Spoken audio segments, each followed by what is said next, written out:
ਸਤਿ ਸ੍ਰੀ ਅਕਾਲ, ਸਵਾਗਤ ਹੈ। ਗੌਰਵ ਸ਼ੁਕਲਾ ਮੈਂ ਹਾਂ ਤੁਹਾਡੇ ਨਾਲ। ਇਸ ਸਮੇਂ ਦੀ ਵੱਡੀ ਖਬਰ, ਦੇਸ਼ ਦੇ ਵਿੱਚ ਲਾਕਡਾਊਨ ਜਾਰੀ ਰਹੇਗਾ। ਜੀ ਹਾਂ, 17 ਮਈ ਤੋਂ ਬਾਅਦ ਵੀ ਦੇਸ਼ ਦੇ ਵਿੱਚ ਲਾਕਡਾਊਨ ਜਾਰੀ ਰਹੇਗਾ ਤੇ ਲਾਕਡਾਊਨ ਪਾਰਟ 4 ਦਾ ਐਲਾਨ ਪ੍ਰਧਾਨ ਮੰਤਰੀ ਦੇ ਵੱਲੋਂ ਕਰ ਦਿੱਤਾ ਗਿਆ ਹੈ। ਪੀਐਮ ਮੋਦੀ ਨੇ ਲਾਕਡਾਊਨ ਪਾਰਟ 4 ਦਾ ਐਲਾਨ ਕਰ ਦਿੱਤਾ। ਲਾਕਡਾਊਨ ਪਾਰਟ 4 ਨਵੇਂ ਰੰਗ ਵਾਲਾ ਹੋਵੇਗਾ, ਇਹ ਜ਼ਰੂਰ ਪ੍ਰਧਾਨ ਮੰਤਰੀ ਦੇ ਵੱਲੋਂ ਕਿਹਾ ਗਿਆ। ਉਹਨਾਂ ਨੇ ਕਿਹਾ ਕਿ 18 ਮਈ ਤੋਂ ਜਦੋਂ ਸ਼ੁਰੂ ਹੋਣਾ, ਯਾਨੀ ਕਿ 17 ਮਈ ਤੱਕ ਦੇਸ਼ ਨੂੰ ਜਾਣਕਾਰੀ ਮਿਲੇਗੀ ਕਿ ਨਵਾਂ ਲਾਕਡਾਊਨ ਜਿਹੜਾ ਚੌਥੇ ਗੇੜ ਦੇ ਵਿੱਚ ਅਸੀਂ ਜਾ ਰਹੇ ਹਾਂ, ਉਹ ਲਾਕਡਾਊਨ ਦੇ ਵਿੱਚ ਕੀ ਨਿਯਮ ਹੋਣਗੇ, ਕੀ ਪਾਲਣਾ ਕਰਨੀ ਹੋਵੇਗੀ ਤੇ ਕਿਹੜੀ ਛੋਟ ਦਿੱਤੀ ਜਾਵੇਗੀ। ਤੇ ਪ੍ਰਧਾਨ ਮੰਤਰੀ ਨੇ ਜ਼ਿਕਰ ਜ਼ਰੂਰ ਕੀਤਾ ਕਿ ਅਸੀਂ ਨਿਯਮਾਂ ਦਾ ਪਾਲਣ ਕਰਕੇ ਹੀ ਕੋਰੋਨਾ ਦੇ ਨਾਲ ਲੜਾਂਗੇ ਤੇ ਇਸ ਸਮੇਂ ਜ਼ਿੰਮੇਵਾਰੀ ਸਭ ਦੀ ਬਣਦੀ ਹੈ। ਪ੍ਰਧਾਨ ਮੰਤਰੀ ਮੋਦੀ ਨੇ ਦੇਸ਼ ਦੇ ਨਾਮ ਸੰਬੋਧਨ ਦੇ ਵਿੱਚ ਲਾਕਡਾਊਨ ਪਾਰਟ 4 ਦਾ ਵੀ ਐਲਾਨ ਕਰ ਦਿੱਤਾ ਹੈ। जी हां, सोमवार तो भी देश दे विच लॉकडाउन नहीं खुलेगा। प्रधानमंत्री मोदी ने अपने संबोधन दे विच साफ कर दिता। हालांकि इस बार कुछ वक्रे तरीके नाल लॉकडाउन जरूर हो सकता है, कुछ रियायतां हो सकदियां ने, या ये तुसीं कह सकदे हो कि कुछ होर चीज़ां दे विच भी छूट दित्ती जा सकदी है। पर की छूट दित्ती जाएगी, किस तरीके नाल, इस समय प्रधानमंत्री या केंद्र की पूरी टीम ने लॉकडाउन पार्ट 4 की प्लैनिंग की है। कुछ ही दिनों के इसनूं साफ कर दिता जाएगा। प्रधानमंत्री ने जिक्र किया कि 18 तरीक तो पहला, यानी कि सोमवार नूं जदों पार्ट 4 का आगाज होना है, लॉकडाउन का अगले गेट का आगाज होना है, तो उस समय उस तो पहला तुहाडे तक पूरी जानकारी पहुंचा दी जाएगी कि किस तरीके नाल लॉकडाउन का नवा पार्ट चलेगा, किहड़ियां उस दे विच छूट दी जाएगी, किहड़ियां रियायतां होणगियां या किहड़ियां रिस्ट्रिक्शनस होणगियां जिन्हां दी तुहानूं पालना ही करनी होवेगी। सोशल डिस्टेंसिंग का फॉर्मूला प्रधानमंत्री ने इसका जिक्र किया अपने संबोधन दे विच। तां लॉकडाउन पार्ट 4 ਦਾ ਐਲਾਨ ਕਰ ਦਿੱਤਾ ਗਿਆ ਪ੍ਰਧਾਨ ਮੰਤਰੀ ਮੋਦੀ ਦੇ ਵੱਲੋਂ ਤੇ ਉਹਨਾਂ ਨੇ ਸਾਫ਼ ਕਿਹਾ ਕਿ ਲਾਕਡਾਊਨ ਜਾਰੀ ਰਹੇਗਾ ਪੂਰੇ ਦੇਸ਼ ਦੇ ਵਿੱਚ ਤੇ ਨਵੇਂ ਰੰਗ ਵਾਲਾ ਹੋਵੇਗਾ। ਇਹ ਸੰਕੇਤ ਜ਼ਰੂਰ ਦਿੱਤੇ ਨੇ ਕਿ ਇਸ ਵਾਰ ਤੱਕ ਜੋ ਲਾਕਡਾਊਨ 1 2 ਜਾਂ 3 ਸੀ, ਯਾਨੀ ਕਿ ਹੁਣ ਤੱਕ 17 ਮਈ ਤੱਕ ਜਿਹੜੇ ਲਾਕਡਾਊਨ ਦੇਸ਼ ਦੇ ਵਿੱਚ ਲਗਾਏ ਗਏ, ਉਸ ਦੇ ਵਿੱਚ ਜੋ ਨਿਯਮ ਸੀ, ਕਾਇਦੇ ਸੀ, ਉਹਨਾਂ ਦੇ ਵਿੱਚ ਕੀ ਅਮੈਂਡਮੈਂਟਸ ਨੇ, ਯਾਨੀ ਕਿ ਬਦਲਾਅ ਨੇ, ਨਵਾਂ ਰੰਗ ਕੀ ਹੋਏਗਾ, ਉਸ ਦਾ ਐਲਾਨ ਉਹ ਕਰਨਗੇ 18 ਤਰੀਕ ਤੋਂ ਪਹਿਲਾਂ ਹੀ। ਯਾਨੀ ਕਿ ਪ੍ਰਧਾਨ ਮੰਤਰੀ ਜਾਂ ਕੇਂਦਰ ਦੇ ਵੱਲੋਂ ਇਹ ਹਦਾਇਤਾਂ ਜਾਰੀ ਕਰ ਦਿੱਤੀਆਂ ਜਾਣਗੀਆਂ ਐਤਵਾਰ ਤੋਂ ਪਹਿਲਾਂ ਹੀ। ਐਤਵਾਰ ਤੱਕ ਇਹ ਸਾਰੀ ਜਾਣਕਾਰੀ ਦੇਸ਼ ਤੱਕ ਪਹੁੰਚਾ ਦਿੱਤੀ ਜਾਵੇਗੀ ਕਿ ਕੀ ਕੁਝ ਰੂਪਰੇਖਾ ਅਗਲੇ ਕੁਝ ਦਿਨਾਂ ਦੇ ਵਿੱਚ ਰਹਿਣ ਵਾਲੀ ਹੈ। ਸੋਮਵਾਰ ਤੋਂ ਜਦੋਂ ਲਾਕਡਾਊਨ ਪਾਰਟ 4 ਦਾ ਆਗਾਜ਼ ਹੋਵੇਗਾ ਤਾਂ ਉਸ ਸਮੇਂ ਕੀ ਕੁਝ ਦਿਸ਼ਾ ਨਿਰदेश रहेंगे, ਕੀ ਕੁਝ प्रधानमंत्री ने किया, तो सुनवाने। एक विशेष आर्थिक पैकेज की घोषणा कर रहा हूं। यह आर्थिक पैकेज आत्मनिर्भर भारत अभियान की अहम कड़ी के तौर पर काम करेगा। साथियों, हाल में सरकार ने कोरोना संकट से जुड़ी जो आर्थिक घोषणाएं की थी, जो रिजर्व बैंक के फैसले थे और आज जिस आर्थिक पैकेज का ऐलान हो रहा है, उसे जोड़ दें तो ये करीब करीब 20 लाख करोड़ रुपए का है। 20 लाख करोड़ रुपए का है। ये पैकेज भारत की जीडीपी का करीब करीब 10% है। इन सबके जरिए देश के विभिन्न वर्गों को, आर्थिक व्यवस्था की कड़ियों को 20 लाख करोड़ रुपए का संबल मिलेगा, सपोर्ट मिलेगा।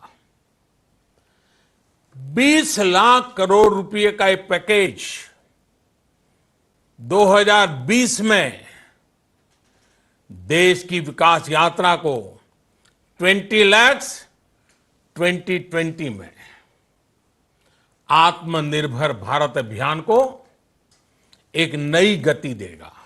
सभी एक्सपर्ट्स बताते हैं, साइंटिस्ट बताते हैं कि कोरोना लंबे समय तक हमारे जीवन का हिस्सा बना रहेगा।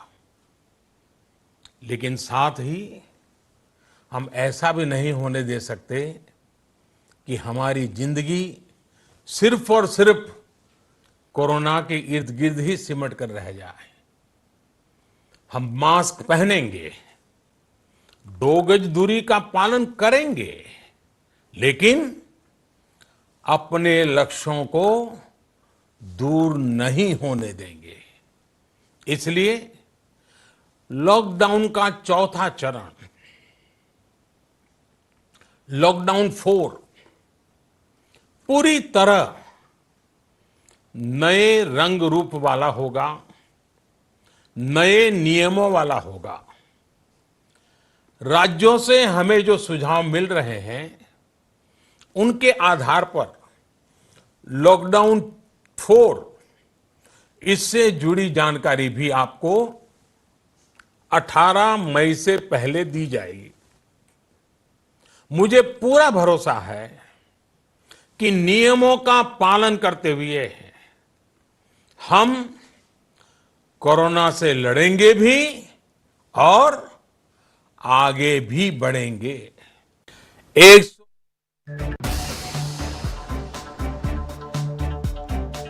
ਤਾਂ ਪ੍ਰਧਾਨ ਮੰਤਰੀ ਦੇ ਵੱਲੋਂ ਦੋ ਅਹਿਮ ਵੱਡੇ ਐਲਾਨ ਕੀਤੇ ਗਏ ਆਪਣੇ ਪੂਰੇ ਸੰਬੋਧਨ ਦੇ ਵਿੱਚ। ਹਾਲਾਂਕਿ ਆਤਮ ਨਿਰਭਰਤਾ ਉੱਤੇ ਉਹ ਜ਼ੋਰ ਦਿੰਦੇ ਹੋਏ ਨਜ਼ਰ ਆਏ ਕਿ ਕਰੋਨਾ ਨੇ ਪੂਰੀ ਦੁਨੀਆ ਨੂੰ ਦੱਸ ਦਿੱਤਾ, ਦੇਸ਼ ਨੂੰ ਵੀ ਦੱਸ ਦਿੱਤਾ ਕਿ ਸਾਨੂੰ ਆਤਮ ਨਿਰਭਰ ਹੋਣਾ ਹੋਵੇਗਾ ਤੇ ਆਤਮ ਨਿਰਭਰ ਬਣਾਉਣ ਦੇ ਲਈ ਪੈਕੇਜ ਦਾ ਐਲਾਨ ਕੀਤਾ ਗਿਆ ਹੈ। 20 ਲੱਖ ਕਰੋੜ ਦੇ ਪੈਕੇਜ ਦਾ ਦੇਸ਼ ਦੀ ਜਿਹੜੀ GDP ਹੈ ਉਸ ਦਾ 10% ਦੇ ਹਿੱਸਾ ਜੋ ਕਿ ਲਾਕਡਾਊਨ ਦੇ ਦੌਰਾਨ ਇਸ ਸਮੇਂ ਅਰਥਚਾਰੇ ਨੂੰ ਦਿੱਕਤਾਂ ਆ ਰਹੀਆਂ ਨੇ। ਤਾਂ 20 ਲੱਖ ਕਰੋੜ ਦੇ ਪੈਕੇਜ ਦਾ ਐਲਾਨ ਪ੍ਰਧਾਨ ਮੰਤਰੀ ਦੇ ਵੱਲੋਂ ਕਰ ਦਿੱਤਾ ਗਿਆ ਤੇ ਨਾਲ ਕੀ ਐਲਾਨ ਕਰ ਦਿੱਤਾ ਗਿਆ ਕਿ ਦੇਸ਼ ਦੇ ਵਿੱਚ ਲਾਕਡਾਊਨ ਜਾਰੀ ਰਹੇਗਾ। ਲਾਕਡਾਊਨ ਪਾਰਟ 4 ਦੇਸ਼ ਦੇ ਵਿੱਚ 18 ਮਈ ਤੋਂ ਸ਼ੁਰੂਆਤ ਉਸ ਦੀ ਹੋਵੇਗੀ। ਲਾਕਡਾਊਨ ਪਾਰਟ 4 ਨਵੇਂ ਰੰਗ ਵਾਲਾ ਹੋਵੇਗਾ, ਇਹ ਪ੍ਰਧਾਨ ਮੰਤਰੀ ਦੇ ਵੱਲੋਂ ਜ਼ਿਕਰ ਕੀਤਾ ਗਿਆ। ਇਸ ਦਾ ਤੁਸੀਂ ਸੰਕੇਤ ਇਹ ਸਮਝ ਸਕਦੇ ਹੋ ਕਿ ਕੁਝ ਰਿਆਇਤਾਂ ਦਿੱਤੀਆਂ ਜਾ ਸਕਦੀਆਂ ਨੇ, ਕੁਝ ਰਿਆਇਤਾਂ ਜਿਹੜੀਆਂ ਮਿਲੀਆਂ ਨੇ ਜਿੱਥੇ ਸੋਸ਼ਲ ਡਿਸਟੈਂਸਿੰਗ ਨਹੀਂ ਰੱਖੀ ਜਾ ਰਹੀ ਤਾਂ ਉੱਥੇ ਐਲਾਨ ਵਾਪਸ ਲਏ ਜਾ ਸਕਦੇ ਨੇ। ਦੇਖਣਾ ਹੋਵੇਗਾ ਨਵੇਂ ਰੰਗ ਵਾਲਾ ਕੀ ਹੋਏਗਾ ਕਿ ਜਿਹੜੀਆਂ ਹੁਣ ਤੱਕ ਜ਼ੋਨਸ ਬਣਾਈਆਂ ਗਈਆਂ ਨੇ ਰੈੱਡ, ਗ੍ਰੀਨ, ਔਰੇਂਜ, ਕਿ ਇਹਨਾਂ ਜ਼ੋਨ ਦੇ ਵਿੱਚ ਕੋਈ ਬਦਲਾਅ ਕੀਤਾ ਜਾਂਦਾ ਹੈ ਕਿ ਇਸ ਮੁਤਲਕ ਵੀ ਕੋਈ ਫੈਸਲਾ ਲਿਆ ਜਾਵੇਗਾ। ਇਸ ਦੇ ਉੱਤੇ ਵੀ ਸਭ ਦੀ ਨਜ਼ਰ ਇਸ ਸਮੇਂ ਹੈ। ਤਾਂ ਪ੍ਰਧਾਨ ਮੰਤਰੀ ਦੇ ਸੰਬੋਧਨ ਦੇ ਵਿੱਚ ਸਭ ਤੋਂ ਵੱਡੀ ਖਬਰ ਨਿਕਲ ਕੇ ਸਾਹਮਣੇ ਆਈ ਹੈ ਕਿ ਦੇਸ਼ ਦੇ ਵਿੱਚ ਲਾਕਡਾਊਨ ਜਾਰੀ ਰਹੇਗਾ। 17 ਤਰੀਕ ਤੋਂ ਬਾਅਦ ਵੀ ਸਭ ਕੁਝ ਆਮ ਵਰਗਾ ਨਹੀਂ ਹੋਣ ਜਾ ਰਿਹਾ, ਪਰ ਇਸ ਲਾਕਡਾਊਨ ਦੇ ਵਿੱਚ ਕੁਝ ਵੱਖਰਾ ਜ਼ਰੂਰ ਹੋਏਗਾ ਤੇ 20 ਲੱਖ ਕਰੋੜ ਦਾ ਪੈਕੇਜ ਦੇਸ਼ ਨੂੰ ਮਿਲੇਗਾ। ਦੇਸ਼ ਦੇ ਲੋਕਾਂ ਦੇ ਲਈ ਇਹ ਐਲਾਨ ਕੀਤਾ ਗਿਆ ਪ੍ਰਧਾਨ ਮੰਤਰੀ ਦੇ ਵੱਲੋਂ। ਇੱਕ ਇੱਕ ਕਰਕੇ ਤੁਹਾਨੂੰ ਦੱਸਾਂਗੇ ਪ੍ਰਧਾਨ ਮੰਤਰੀ ਨੇ ਆਪਣੇ ਸੰਬੋਧਨ ਦੇ ਵਿੱਚ ਜੋ ਅਹਿਮ ਜ਼ਿਕਰ ਕੀਤਾ। ਉਹਨਾਂ ਨੇ ਕਿਹਾ ਕਿ ਦੇਸ਼ ਨੂੰ ਮਿਲੇਗਾ 20 ਲੱਖ ਕਰੋੜ ਦਾ ਪੈਕੇਜ, ਦੇਸ਼ ਨੂੰ ਆਤਮ ਨਿਰਭਰਤਾ ਵੱਲ ਲੈ ਕੇ ਜਾਵੇਗਾ।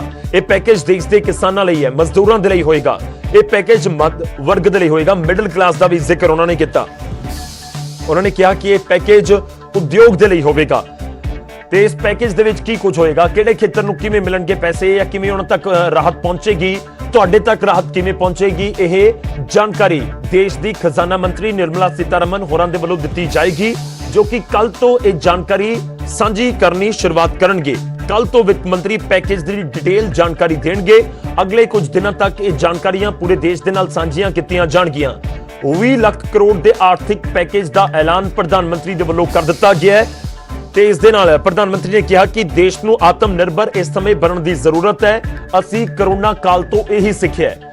ਮਜ਼ਦੂਰ, ਲਘੂ ਉਦਯੋਗ ਜਿਹੜੇ ਹੈਗੇ ਨੇ ਇਸ ਸਮੇਂ, ਮਿਡਲ ਕਲਾਸ ਜਿਹੜੇ ਲੋਕ ਹੈਗੇ ਨੇ, ਹਰ ਇੱਕ ਵਰਗ ਤੱਕ ਇਸ ਪੈਕੇਜ ਦਾ ਫਾਇਦਾ ਪਹੁੰਚੇਗਾ, ਇਹ ਵੀ ਪ੍ਰਧਾਨ ਮੰਤਰੀ ਦੇ ਵੱਲੋਂ ਕਿਹਾ ਗਿਆ। ਉਹਨਾਂ ਨੇ ਇਹ ਵੀ ਕਿਹਾ, ਪ੍ਰਧਾਨ ਮੰਤਰੀ ਨੇ ਦੇਸ਼ ਵਾਸੀਆਂ ਨੂੰ ਅਪੀਲ ਵੀ ਕੀਤੀ ਕਿ ਨਾ ਸਿਰਫ ਲੋਕਲ ਪ੍ਰੋਡਕਟ ਖਰੀਦੋ ਤੇ ਪ੍ਰਚਾਰ ਵੀ ਕਰਨਾ ਹੈ। ਪ੍ਰਧਾਨ ਮੰਤਰੀ ਮੋਦੀ ਨੇ ਇਸ ਵਿਚਾਲੇ ਲਾਕਡਾਊਨ ਪਾਰਟ 4 ਦਾ ਐਲਾਨ ਵੀ ਕਰ ਦਿੱਤਾ। ਤਾਂ ਅਹਿਮ ਐਲਾਨ ਪ੍ਰਧਾਨ ਮੰਤਰੀ ਦੇ ਵੱਲੋਂ ਅੱਜ ਦੇ ਸੰਬੋਧਨ ਦੇ ਦੌਰਾਨ, ਕਿਉਂਕਿ ਇਹੀ ਜ਼ਿਕਰ ਹੋ ਰਿਹਾ ਸੀ ਕਿ ਪ੍ਰਧਾਨ ਮੰਤਰੀ ਕੀ ਕੁਝ ਕਹਿੰਦੇ ਨੇ ਲਾਕਡਾਊਨ 4 ਨੂੰ ਲੈ ਕੇ, ਤਾਂ ਲਗਾਤਾਰ ਜ਼ਿਕਰ ਹੋ ਰਿਹਾ ਸੀ ਤੇ ਅਸੀਂ ਵੀ ਜ਼ਿਕਰ ਕੀਤਾ ਸੀ ਕਿ ਲਾਕਡਾਊਨ 4 ਦੇ ਬਾਰੇ ਤਾਂ ਜ਼ਿਕਰ ਜ਼ਰੂਰ ਹੋਏਗਾ, ਨਾਲ ਹੀ ਆਰਥਿਕਤਾ ਨੂੰ ਲੈ ਕੇ ਜ਼ਿਕਰ ਹੋ ਸਕਦਾ ਹੈ, ਹੋਰ ਚੀਜ਼ਾਂ ਨੂੰ ਲੈ ਕੇ ਵੀ ਜ਼ਿਕਰ ਹੋ ਸਕਦਾ ਹੈ। ਪ੍ਰਧਾਨ ਮੰਤਰੀ ਨੇ ਇਹ ਵੀ ਕਿਹਾ ਕਿ ਅੱਜ ਹਿੰਦੁਸਤਾਨ ਜੋ ਕਰਦਾ ਹੈ ਉਸ ਦਾ ਅਸਰ ਪੂਰੀ ਦੁਨੀਆ ਦੇ ਉੱਤੇ ਪੈਂਦਾ ਹੈ ਤੇ ਪੂਰੀ ਦੁਨੀਆ ਸਾਡੇ ਵੱਲ ਦੇਖਦੀ ਹੈ ਕਿ ਆਖਿਰ ਕਿਵੇਂ ਕਰੋਨਾ ਦੇ ਨਾਲ ਹਿੰਦੁਸਤਾਨ ਲੜਨ ਦੇ ਲਈ ਰਣਨੀਤੀ ਘੜ ਰਿਹਾ ਹੈ।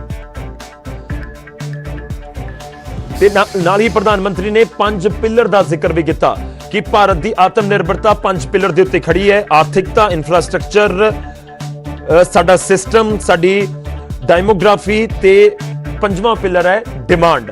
ਤੇ ਇਸ ਨੂੰ ਵੀ ਧਿਆਨ ਦੇ ਵਿੱਚ ਰੱਖਣਾ ਹੋਵੇਗਾ। ਯਾਨੀ ਦੇਸ਼ ਦੇ ਵਿੱਚ ਲਾਕਡਾਊਨ ਤਾਂ ਜਾਰੀ ਰਹੇਗਾ, ਸੋਮਵਾਰ ਤੋਂ ਵੀ ਲਾਕਡਾਊਨ ਨਹੀਂ ਹਟੇਗਾ ਤੇ ਦੂਜੇ ਪਾਸੇ 20 ਲੱਖ ਕਰੋੜ ਦੇ ਪੈਕੇਜ ਦਾ ਐਲਾਨ ਵੀ ਪ੍ਰਧਾਨ ਮੰਤਰੀ ਦੇ ਵੱਲੋਂ ਕਰ ਦਿੱਤਾ ਗਿਆ। का चौथा चरण लॉकडाउन 4 पूरी तरह नए रंग रूप वाला होगा, नए नियमों वाला होगा। राज्यों से हमें जो सुझाव मिल रहे हैं उनके आधार पर लॉकडाउन 4 इससे जुड़ी जानकारी भी आपको 18 मई से पहले दी जाएगी। मुझे पूरा भरोसा है कि नियमों का पालन करते हुए हम कोरोना से लड़ेंगे भी और आगे भी बढ़ेंगे। साथियों, हमारे यहां कहा गया है सर्वम आत्मवशम सुखम, अर्थात जो हमारे वश में है, जो हमारे नियंत्रण में है, वही सुख है। आत्मनिर्भरता हमें सुख और संतोष देने के साथ साथ सशक्त भी करती है। ਤਾਂ ਪ੍ਰਧਾਨ ਮੰਤਰੀ ਦੇ ਵੱਲੋਂ ਸਾਫ਼ ਕਰ ਦਿੱਤਾ ਗਿਆ ਕਿ ਦੇਸ਼ ਦੇ ਵਿੱਚ ਲਾਕਡਾਊਨ ਜਾਰੀ ਰਹੇਗਾ। ਤੀਜੇ ਗੇੜ ਤੋਂ ਬਾਅਦ ਸੋਮਵਾਰ ਤੋਂ ਚੌਥੇ ਗੇੜ ਦੀ ਵੀ ਸ਼ੁਰੂਆਤ ਹੋਵੇਗੀ। ਵੱਡੀ ਖਬਰ ਹੈ ਦੇਸ਼ ਦੇ ਲਈ ਤੇ ਨਾਲ ਹੀ 20 ਲੱਖ ਕਰੋੜ ਦੇ ਪੈਕੇਜ ਦਾ ਐਲਾਨ ਵੀ ਪ੍ਰਧਾਨ ਮੰਤਰੀ ਦੇ ਵੱਲੋਂ ਕੀਤਾ ਗਿਆ ਹੈ। ਫਿਲਹਾਲ ਵੇਲਾ ਹੋ ਚਲਿਆ ਤੁਹਾਡੇ ਤੋਂ ਇਜਾਜ਼ਤ ਲੈਣ ਦਾ। ਨਿਊਜ਼ 18 ਤੇ ਖਬਰਾਂ ਦਾ ਸਿਲਸਿਲਾ ਜਾਰੀ ਹੈ।